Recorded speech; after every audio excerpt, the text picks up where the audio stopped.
We recently returned from our trip to Italy, and Venice is a destination you simply have to experience. Unlike any other city, it's made up of 118 small islands, connected by over 400 bridges and 150 canals, with absolutely no cars. But Venice is also gradually sinking due to rising sea levels and its soft foundations, making now the best time to visit before it changes forever. Now, here is some good news. The best way to explore Venice is actually on a day trip, rather than staying overnight in an overpriced hotel and struggling with your luggage. And in this video, we'll show you exactly how we did it. Plus, stay tuned for an extremely important tip that 99% of travelers miss. This will save you money and help you avoid the crowds. We drove into Venice as part of our road trip to the Dolomites. While driving inside, Venice isn't possible since the city is built on islands. There are convenient parking options just outside. From there, you can easily take different modes of transport into the city. As you drive into Venice, watch out for speed traps on the Liberty Bridge just before you enter the main island. We parked at the Troncheto parking lot, which cost 26 euros for the entire day. While that might sound expensive, it was actually more affordable for a group of 4 compared to public transport. If you're traveling with a group, this is definitely worth considering. Now, here is a game-changing tip I wish I knew before visiting Venice. This will save you time, money, and help you avoid the crowds. Venice is best explored on foot because of its manageable size. You can easily explore the main highlights of the city within 2 to 3 hours if you plan your route. Most visitors arriving at Troncheto take the Vaporetto water bus straight into the heart of the city, typically to Piazza San Marco, St. Mark's Square, getting off at the Zen Zaccaria stop. Then they walk back toward the parking lot or their transportation point. But here is the trick. Do it the other way around. Instead of following the crowds, start by walking from Troncheto to St. Mark's Square. This way, you will enjoy a peaceful stroll through the quieter streets and canals before the square gets too crowded. Take your time to explore the hidden alleys, bridges, and local shops along the way, soaking in the charm of Venice at your own pace. When you have finished exploring St. Mark's Square and its surroundings, take the Vaporetto back to Troncheto. By doing this, you will avoid the masses of people who typically pack the Vaporetto heading into the city during peak hours. This simply change in the way you explore Venice makes a huge difference. You will not only beat the crowds, but also enjoy a much more relaxed and enjoyable experience in this magical city. And the next important tip is to get there early. If there is one thing you absolutely need to know about Venice, it's that this place gets insanely crowded, even during the shoulder season.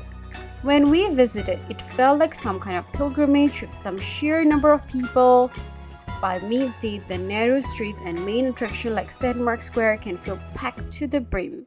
Arriving in the morning, ideally before 9 a.m., gives you a chance to experience Venice in a much quieter and more peaceful way. You will have the chance to explore iconic landmarks and wander the streets without feeling overwhelmed by the crowds. Plus, it's the best time for taking photos without a million people in the background. So here is how we did it. After parking at Troncheto, we took the people mover from Venezia Troncheto, that's right, outside the parking garage, and got off at Piazzale Roma. The people mover is a quick, easy, and inexpensive way to get from the parking area to the main parts of Venice, costing just 150 euros per person. From there, we started our walk toward the city center, stopping to take in some amazing sights along the way. The first place we stopped at was Giardini Papadopoli, a peaceful green oasis right on the edge of Venice. From here, we caught our first glimpses of the waterways that define the city, a perfect preview of what was to come. From there, we made our way toward the Ponte di Rialto, the oldest and most famous bridge spanning the Grand Canal. As we walked through Venice's winding streets, we were constantly amazed by the vibes of this city. Along the way towards the bridge, we came across lots of pretty and picturesque canals, where gondolas gently floated beneath ornate bridges, offering glimpses of daily life in this water-bound city. The smaller canals, framed by centuries-old buildings with colorful facades and flower-adorned balconies, made us appreciate just how unique and beautiful Venice truly is.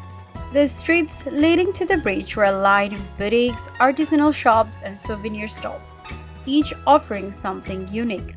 We couldn't resist stopping to browse through the charming displays, eventually picking up a few souvenirs for ourselves. Once we reached Rialto Bridge, it was clear why this was such an iconic location. As one of Venice's most famous landmarks, the Rialto Bridge is a true architectural marvel, steeped in history and charm. Originally constructed as a wooden bridge in the 12th century, it underwent several reconstructions before being rebuilt in stone in the 16th century, ensuring its place as a lasting symbol of Venice. Walking across it, we admired the stunning views of the Grand Canal, where gondolas and vaporetous water buses glided through the emerald waters lined by centuries-old palazzos. From here, it only takes less than 10 minutes to walk to St. Mark's Square, the heart of Venice. We passed by more amazing canals on our way to the square, and when we got there, we couldn't help but be amazed by the sheer beauty of everything surrounding the square. The towering basilica, the elegant arches, and the lively atmosphere.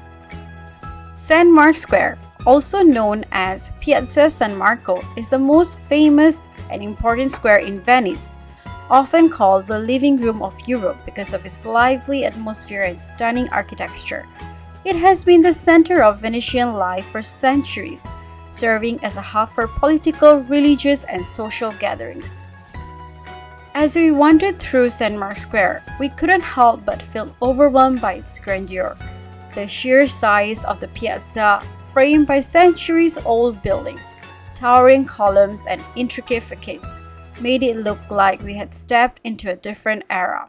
At the center of it all stood the magnificent St. Mark's Basilica, its golden mosaics shimmering under the daylight. The basilica's domes and ornate detailing were absolutely breathtaking, and it's no wonder that this is considered one of the most beautiful churches in the world. To its right, the Campanella Bell Tower soared into the sky.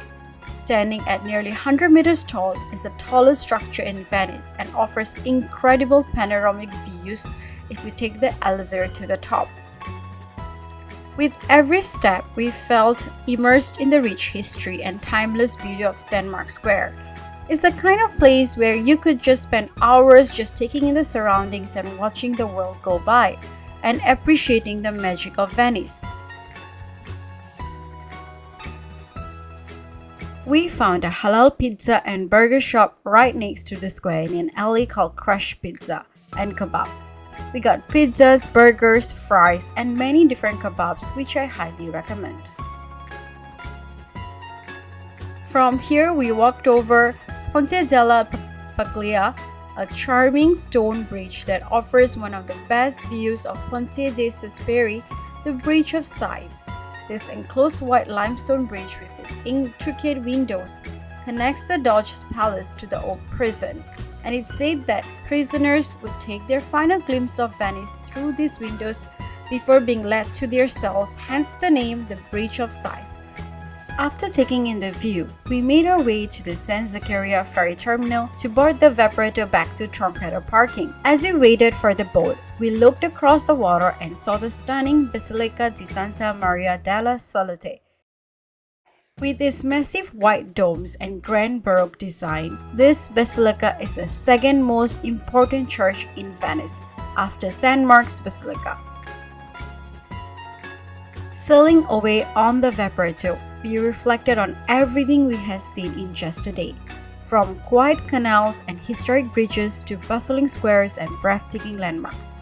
Venice truly is a city like no other, and even though we only spent a day here, it was an unforgettable experience.